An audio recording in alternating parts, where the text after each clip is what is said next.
Now, one thing that I have been trying to tell you is that the press that was today done by Honorable Ndidi Nyoro was a counter press.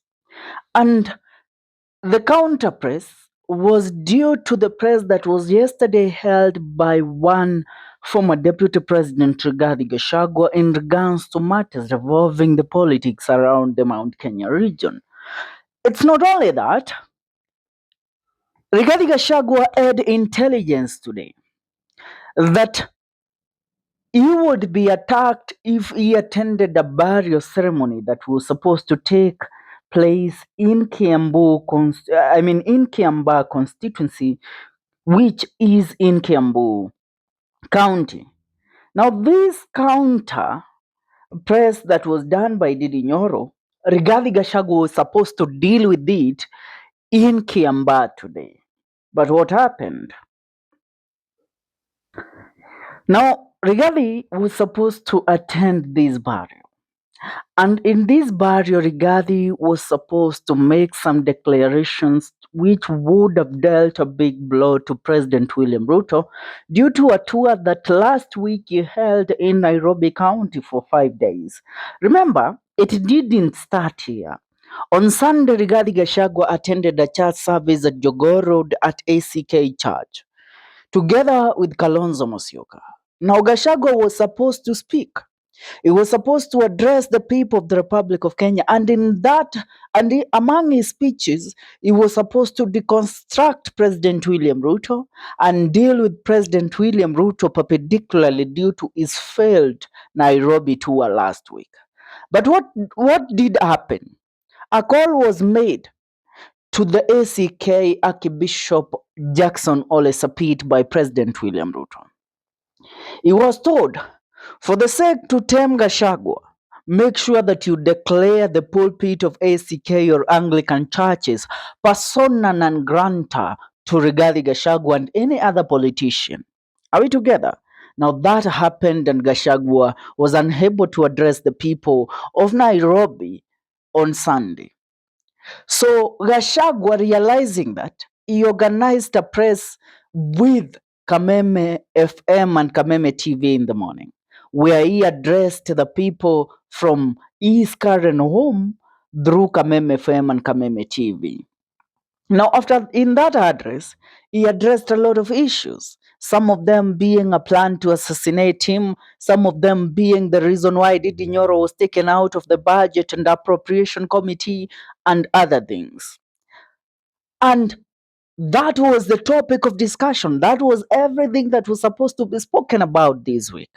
But Ruto realized that now it's about time for him to throw in his wild card. And his wild card is Ndidi Nyoro.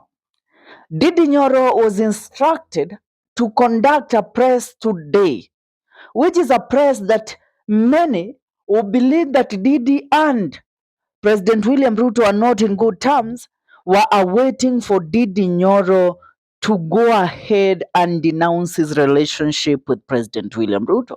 But what did happen?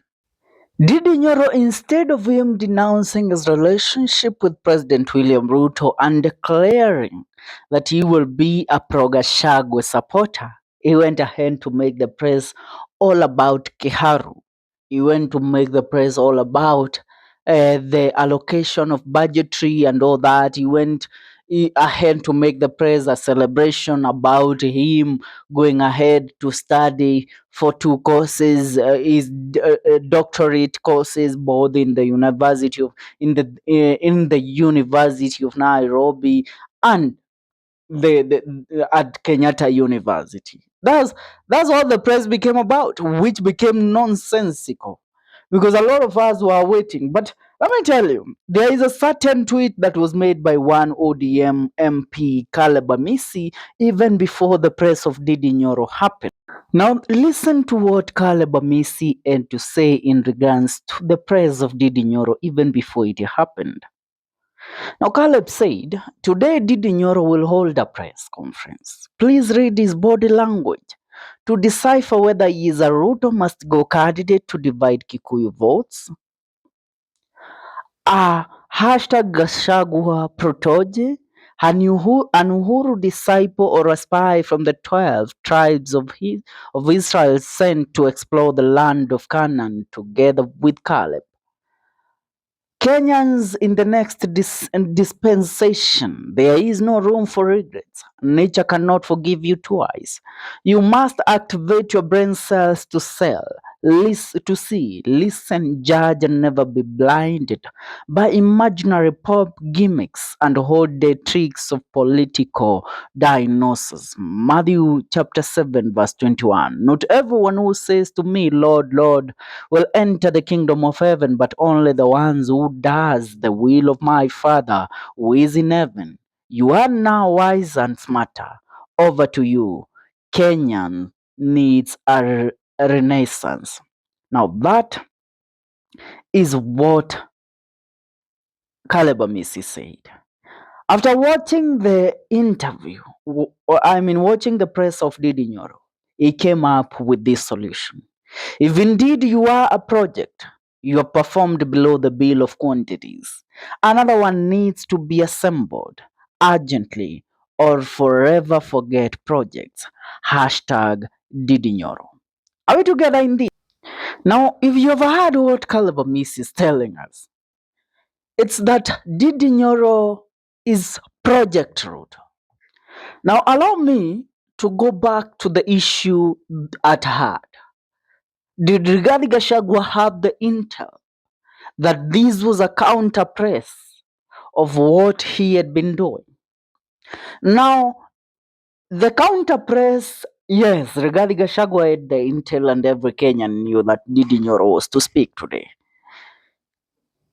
But Rigathi Gachagua knew to counter Ndidi Nyoro's today's performance and to counter the relevance of Ndidi Nyoro's press, he had to be somewhere and to make a public appearance. And that is why he was supposed to attend a burial ceremony in Kiambaa. And in the said burial ceremony, Rigathi Gachagua was supposed to speak. But did he speak? Did the burial take place? Yes, the burial happened. But Rigathi Gachagua never made it there.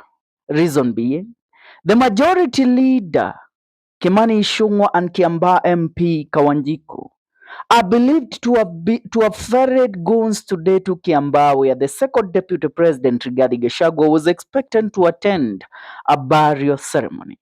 Reggie Intel was on ground, making him to miss the burial of Mzee Amos Bogwa at ACK St. John, Kiambaa, which he had been invited to attend. Goons were brought in and they were said to have been ferried by Kawanjiko and Kimani Ichung'wah. They were there to heckle Rigathi Gachagua in a burial ceremony and even attack him and attack his motorcade. It is believed that they were there to execute a plan that would harm Rigathi Gachagua and prevent him from speaking or from interfering with the plans of President William Rutto, which are supposed to happen where? In the Mount Kenya region this coming week. Apart from that, they were also supposed to prevent Rigathi Gachagua from countering the Ndidi Nyoro press that happened today at the Kenya International Convention Center, the KICC, where Ndidi Nyoro spoke. Now, what does this tell you? It tells you that Ndidi Nyoro, though he is acting on a script, it's a script that we have read, and it's a script that has been deciphered by the people of the Republic of Kenya. If you looked at the body language of Ndidi Nyoro speaking today, you all would have said that this man is not a man that is either in government or outside the government. He has played his card.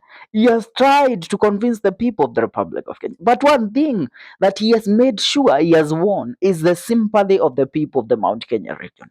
Because Ndidi Nyoro will be the wild card that will be used to divide the Mount Kenya region come the year 2027. And President William Ruto knows that.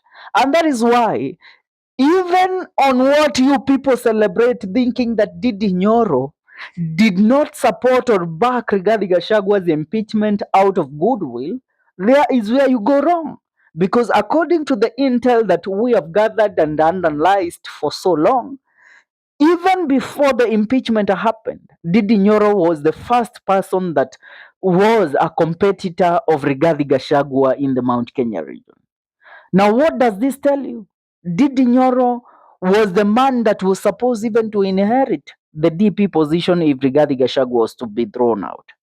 But William Rutto told him, no, we have another card for you to play. So Ndidi will run for 2027 presidential seat, which he wouldn't win. It would be a preparation for him to win the 2032 election as the president. Because if you look at it, even in history, people like Ndidi are brought in so that the first time is always for them to fail, and that will prepare them for the upcoming general election, I mean the major general election which is to happen in future. Kibaki vied in the year 1992. He failed. He came number 3 and won in the year 2002. One Uhuru Kenyatta vied in the year 2020, 2002. He failed but won in the year 2013. That is what will happen to Ndidi Nyoro come the year 2027. He will fail in the year 2027, but will secure the win in the year 2032. But in the year 2027, he will fail and William Ruto will win and Ruto will bring him in the government. That is the plan. And Gachagua knows and he has the intel. Tell me what you think about this. Leave a comment in the comment section. See you in our next video.